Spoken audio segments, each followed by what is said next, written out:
When I was 13, my parents, James and Linda Carter, left me alone in an empty apartment with nothing but a note. My uncle, Graham Whitaker, stepped in, raised me, and left me his fortune. Years later, my parents came crawling back, demanding millions. A secret clause in Graham's will left them with nothing. They abandoned me as a child, thinking I'd amount to nothing. I built my own life and business, and they thought they could reclaim me, and the money. Things got messy, and I made sure they regretted it. Before I dive into my story, I'd love to know you're here with me. Drop a hi in the comments or tell me where you're watching from. I want to see how far my story travels. Thank you. If this tale of betrayal and triumph stirs something in you, anger, sadness, or hope, please consider subscribing. It means everything to have you stand with me as I share the truth. I'm Noah Carter, and this is how I turned their abandonment into my victory. People assume when parents abandon their kid, it's all screaming matches and drama. For me, it was just another cold Tuesday morning in 2010. I woke up to an empty apartment and a note on the counter. I was Noah, 13, an only child living with my parents in Omaha, Nebraska. Dad, James, ran a modest used car lot a few blocks away. It was the kind with a flailing inflatable tube man and faded banners. He acted like a business tycoon but spent half his time gambling at casinos. He came home smelling of stale smoke and grease, not showroom polish. Mom, Linda, ran a daycare out of our apartment. She kept it going for a while, but as her depression worsened, parents stopped bringing their kids. Word spreads fast when a babysitter cancels 3 days in a row. We seemed like a normal family at first. Friday movie nights with microwave popcorn. Camping trips in a leaky tent. Cinnamon rolls on Christmas morning. Nothing fancy, but it was ours. Then the cracks appeared. I'd overhear them arguing late at night. Dad came home later, Mom stayed in bed longer, blinds drawn. When I asked about groceries, she'd say to make do with cereal or whatever was left. Dad promised to turn it around every week. Promises were his currency, cheap and easy to spend. I tried to be perfect, kept my grades up, cleaned without being asked. I wore shoes until the soles were thin, thinking if I was good enough, they'd notice. I thought they'd pull it together. But kids don't fix grown-ups, as I learned the hard way. That Tuesday, I woke up late. No one shook me for school. The apartment was too quiet. Their bedroom door was open, unusual, since Mom closed it on bad days. Half the closet was empty, drawers dumped out, stray socks left behind. On the kitchen counter, a note in Mom's handwriting. Noah, we can't do this anymore. Your Uncle Graham will take care of you. We're sorry. 16 words. That was it. I called Mom's phone, straight to voicemail. Dad's number was disconnected. I searched for an address book, anything. Nothing. Just me, the note, and silence. That night, I stayed up on the couch, staring at the phone like it owed me answers. Day 2, the landlord banged on the door about rent. I told him my parents were gone. He looked at me like I was lying. He muttered about calling social services. Panic hit. On day 3, I called my school counselor. She acted fast. Child Protective Services showed up.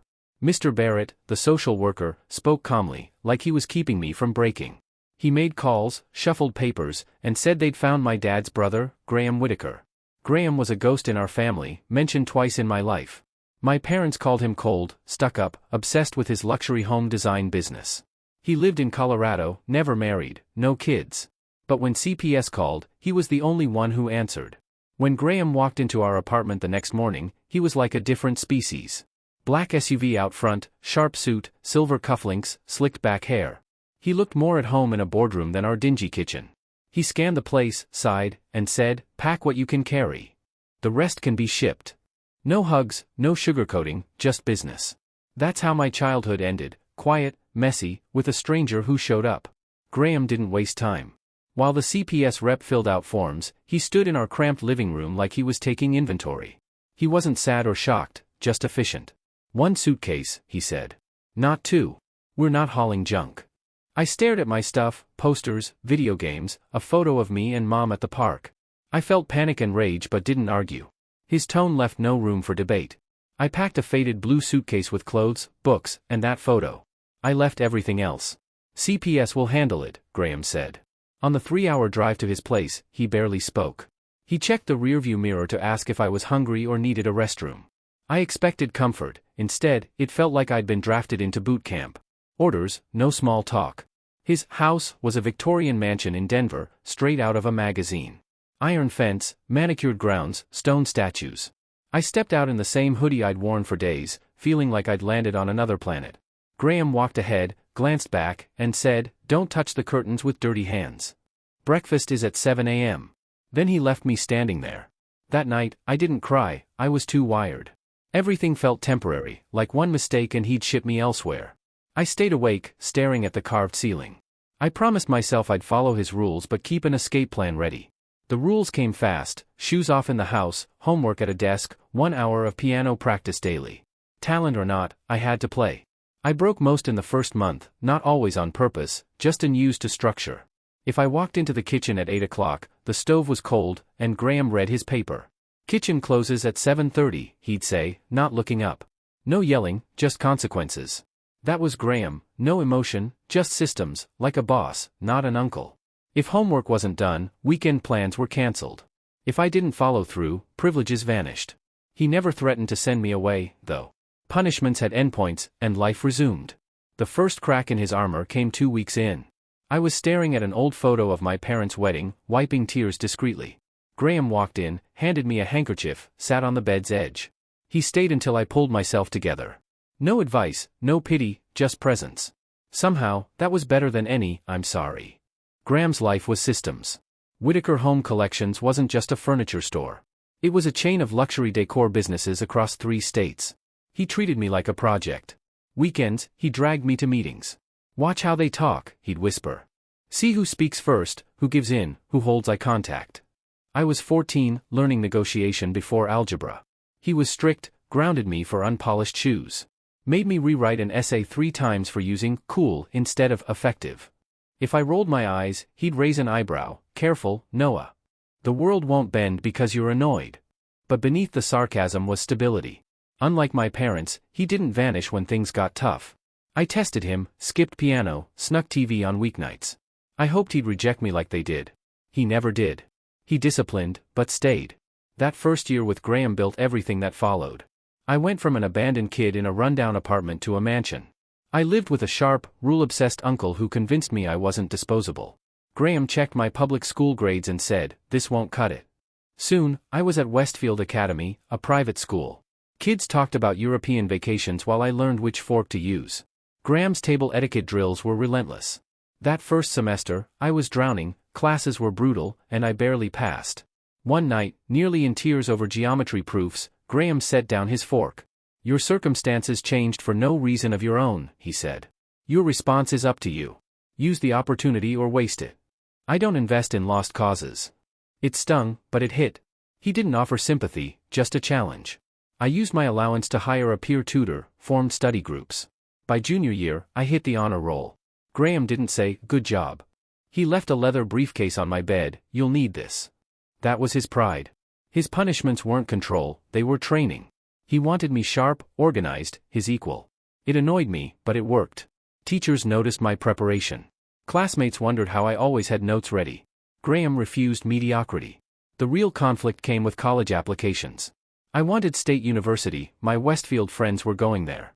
I craved something familiar. Graham wasn't having it. He dropped a stack of Ivy League brochures on my desk. "Apply to these," he said. I lost it. "Why do you care where I go? State's a great school. It's my life, not your project." He stayed calm. "Your friends are thinking about social lives. I'm thinking about your future. You have potential. Don't hide in your comfort zone." I snapped, "I never asked to be your project. Maybe I just want to be normal." His reply was cold, "I never asked to be your guardian. Yet here we are. I'm giving you opportunities your parents never had. You're welcome." It gave me a headache, not because he was wrong, but because he was right. He'd acknowledged we were stuck with each other. He was trying to give me what my parents couldn't. Later that night, he opened up, a rarity. "Your father was a gifted mathematician," he said.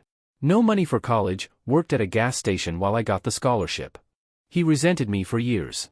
Your mother was smart, too, but her chances dried up. I won't let that happen to you." That changed everything. It didn't soften him, but it explained his push. For him, this was about breaking a cycle. I applied to 7 schools to prove I wasn't scared. I got 5 acceptances and chose Northwestern, prestige with distance. When the letter came, Graham handed me a pen, "Sign it. Tuition's covered." No drama, just action. I couldn't deny it, his methods worked. By college, I'd transformed from the kid with 1 suitcase. I was sharper, more confident, a bit like him. Northwestern wasn't easy, but compared to Graham's house, it was manageable. I knew how to wake early, manage time, outwork everyone. While others skipped classes from partying, I arrived with my briefcase, steps ahead. I joined clubs, tackled group projects, found a knack for design and marketing strategy. Graham's observe everything lessons paid off. I could read a room, spot liars, use silence to draw out answers. Presentations felt like negotiations, and professors noticed. Graham didn't soften while I was away, but distance changed us. Calls became less formal, he'd crack snarky jokes. When I complained about dining hall food, he said, "Good. Consider it training for a world where everything's bland if you're doing it right." I worked at Whitaker Home Collections every summer. Graham didn't give me easy tasks. He rotated me through departments, inventory, vendor negotiations, marketing. By graduation, I knew the company inside out. After college, I moved back to the mansion, not as a lost kid, but as marketing director. We had a routine, 2 independent men sharing a house. Sometimes we ate together, sometimes just nodded in passing. It was strict but comfortable. Over 6 years, I climbed from assistant marketing director to head of the department. We launched 2 new store formats, revamped vendor relationships, built a profitable e-commerce engine. By 27, I was running things my way. Then everything shifted. Graham sat me down one night, unusually quiet. "Leukemia," he said. "Advanced. Prognosis isn't good. Treatment's by time, not a fix." It hit like a truck, but Graham didn't want sympathy. "We all die," he said. "The variables are when and how you use the time before." Our roles reversed. I kept him on track, meds, doctor visits, meals. He'd roll his eyes when I reminded him but never fought me. He knew I was doing it his way, direct, disciplined. At work, he handed me the reins, small projects, then full decisions. He didn't hover. If I messed up, he'd point it out sarcastically, then let me fix it. Employees stopped seeing me as the kid, I was the future. The disease stripped some of his armor. Even on IVs, he threw snarky lines. But in quiet moments, he showed a new side. One night, helping him to bed, he gripped my wrist. "You were the son I never allowed myself to have," he said. It was his way of dropping a sentimental bomb. I just nodded, words would have felt false. 8 months later, he was gone. He passed peacefully in his sleep. The funeral was small, business associates, a few relatives, staff who respected him. I stood at the graveyard, realizing the man my parents called cold was the only one who showed up. He built me into someone who could stand alone. The mansion felt empty without his sharp remarks echoing through the halls. I'd save things to tell him, then remember he was gone. But I didn't slack. Graham taught me action matters more than words.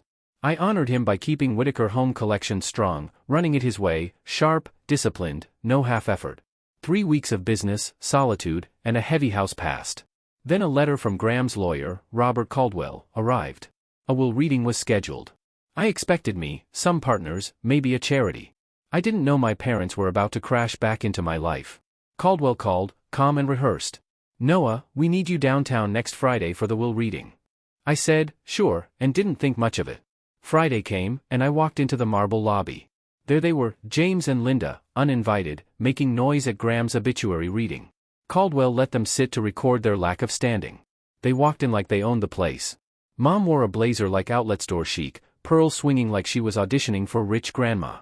Dad was in a too-tight navy suit, jaw clenched like he was closing a deal. Their eyes locked on me and froze. "Noah," Mom gasped. "Look at you, honey." Dad gave a curt nod. "You've grown." "Yeah," I said. "Tends to happen when you feed a kid instead of tossing him out with a trash bag." The secretary blinked awkwardly and led us to Caldwell's conference room. A long table, legal papers stacked neatly, Caldwell at the head in a crisp suit. He adjusted his glasses like he was defusing a bomb. "Thank you for coming," he said. "We're here to read Graham Whitaker's last will and testament." Mom raised her hand like she was in school. "Before you start, we're Noah's parents." Graham stepped in, "But family has rights." I smirked. "Yeah, you remember that 15 years ago or just today?" Caldwell ignored the jab and opened the folder. He read steadily, no fluff. Graham Whitaker leaves the following to his legal ward, Noah Carter. Primary residence, valued at $1.8 million. Cash savings of $2 million. 70% ownership of Whitaker Home Collections, valued at approximately $45 million. The words hung like smoke. I leaned back, arms folded. My parents sat stunned, blinking like their minds short-circuited. "That's everything," Mom said. Caldwell nodded. "Correct. Graham's instructions are clear. The estate passes entirely to Noah. Dad lunged forward. This is outrageous. Graham manipulated him. We should be co-managers. Noah's young. He needs guidance. I laughed. Guidance? You couldn't guide me to a bus stop. Caldwell raised his hands. I understand emotions are high. Mr. Whitaker's wishes are explicit. If you contest, you may. I'll warn you, this document is airtight. Mom leaned in, fake tears shimmering. We're not contesting. We just want to help. Noah, honey, paperwork like this is confusing. You shouldn't handle this pressure alone. Let us manage it until you're settled. I stared. You kicked me out at 13. I'll manage a house deed without you. Dad gritted his teeth, whispered, ungrateful. Caldwell, bored of the drama, stacked the papers. We'll reconvene this week to finalize signatures. Let's adjourn. The meeting ended. My parents followed me out, rushing to keep up. Noah, wait, Mom said. Can we talk? Just dinner, please. Normally, I'd have told them to shove it. Curiosity, or maybe a sick sense of humor, made me nod. Fine, one dinner tonight. We met at a mid-range Italian restaurant near my house. They were already seated, menus untouched, faces rehearsed. Mom started softly. We made mistakes. We know that. Your father had gambling problems. It ruined our finances. I was dealing with depression. We weren't ourselves. I stirred my drink. Thought kicking your kid out was a parenting trend. They laughed uneasily, then exchanged glances. The sympathy act faltered. Dad leaned in. We need help, Noah. Things haven't been easy. We're in debt. Your mom's medical bills alone. Mom cut in, voice urgent. If you could spare 100,000? Just to get us stable. I laughed so loud the waiter glanced over. 100 grand? That's your opener? No warm-up, just straight to 6 figures. Dad's face reddened. You have millions. Don't act like it's hard. I leaned back, arms wide. Correction, I have millions. You have pasta you haven't ordered. Mom's voice sharpened. We're your parents. We deserve consideration. I shrugged. You deserved it 15 years ago. You didn't want it then. Silence stretched. The waiter took orders, awkward as hell. I got lasagna, knowing they couldn't afford more than excuses. Dinner ended fast. They begged for money again. I told them to get jobs. Dad muttered about ungrateful kids ruining legacies. Mom wiped her eyes, auditioning for pity. I walked out feeling lighter. Not because I saw them, but because nothing had changed. Same entitlement, same games. This time, I had the upper hand. Watching them squirm for a handout was worth more than the inheritance. A week later, I was back in Caldwell's office. This time, my parents brought their own lawyer. A guy in a wrinkled gray suit, looking lost on his way to traffic court. They strutted in like royalty, smirks like it was their victory lap. Ready to fix this misunderstanding? Dad asked, dropping his briefcase. Misunderstanding? I said. Must have slipped Graham's mind when he raised me for 15 years. Mom flashed a fake smile. Noah, honey, we're not here to fight. We don't want you drowning in responsibilities you don't understand. A company worth millions, properties, assets, it's not a toy box. I leaned back. You're right. It's not. That's why Graham trained me while you pretended I didn't exist. Caldwell cleared his throat, handed a binder across the table. Before we continue, we need clarifications on record. Their lawyer puffed up. We're prepared to challenge the will. These parents were cut out unfairly. This boy was manipulated. I grinned. Love being downgraded to this boy. Feels like I'm a gladiator. Caldwell didn't blink, opened the binder, spread pages out. First, Noah wasn't just Graham's ward. At 16, Graham legally adopted him. Here are the documents, signed and approved. Their lawyer's pen froze. Mom's jaw dropped. That's impossible. Caldwell slid the papers closer. Not impossible. Legal fact. By law, Mr. and Mrs. Carter, you have no standing in this estate. Dad's face reddened. We're his biological parents. I shrugged. Congrats.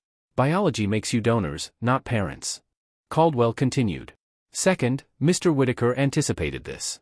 He hired private investigators. We have reports of your repeated attempts to extort money from him. Phone records, bank transfers, emails, it's all here. Every attempt to squeeze him dry. And now, after his death, here you are again. Their lawyer shuffled papers, looking like he wanted to hide.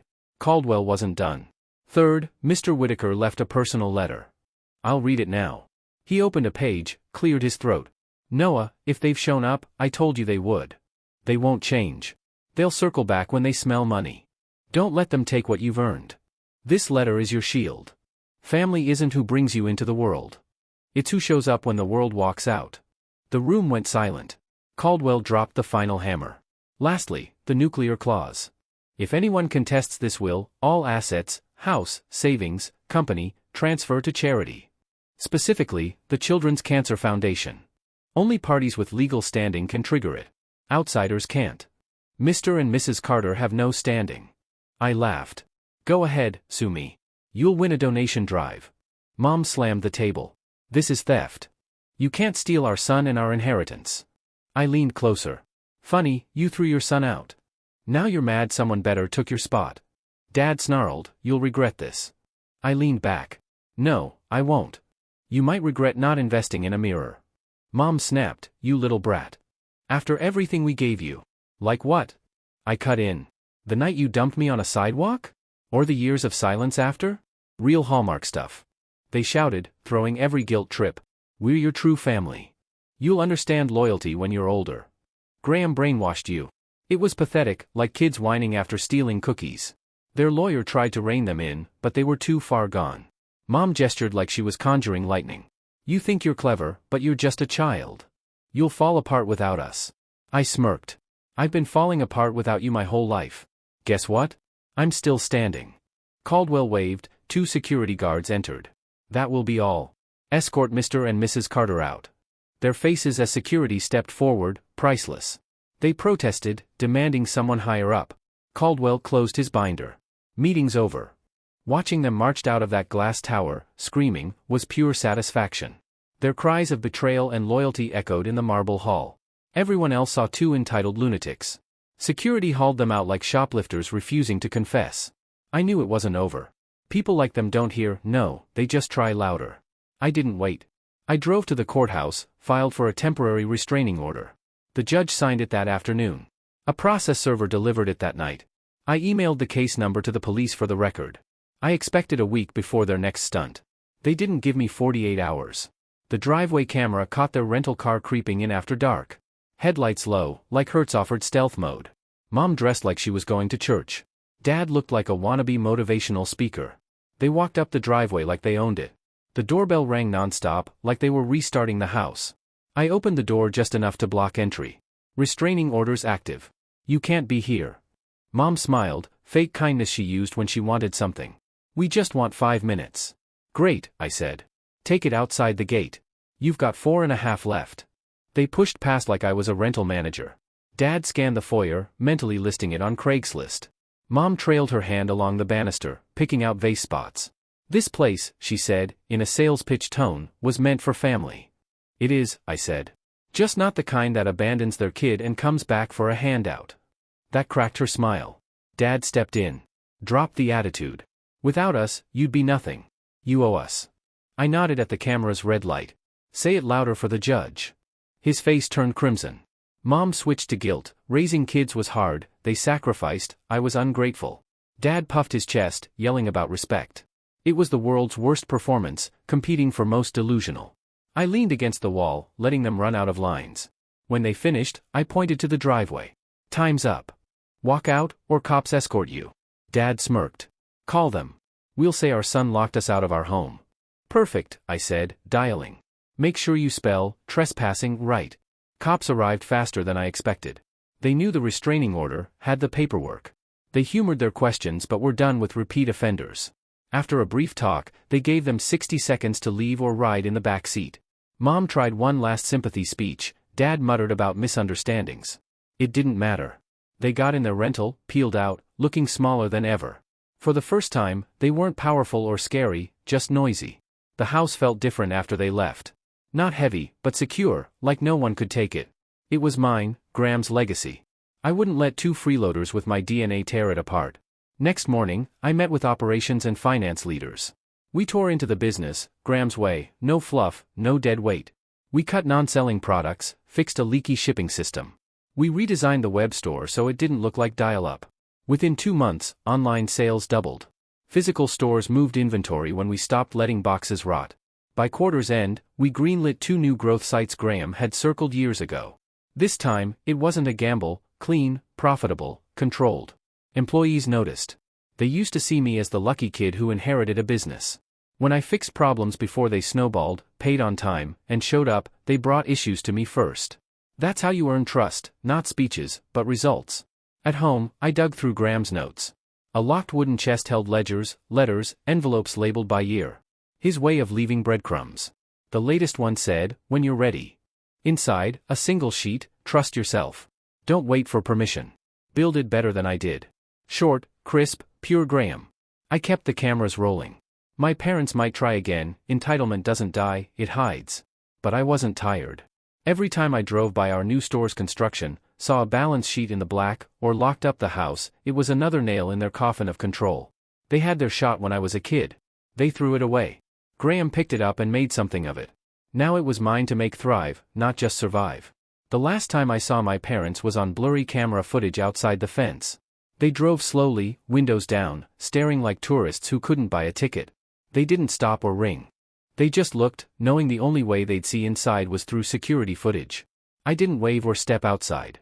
I let the camera roll as they drove away, smaller and smaller until they vanished. Graham once told me, some people grow when they lose power. Others shrink. Your parents will shrink. You better grow.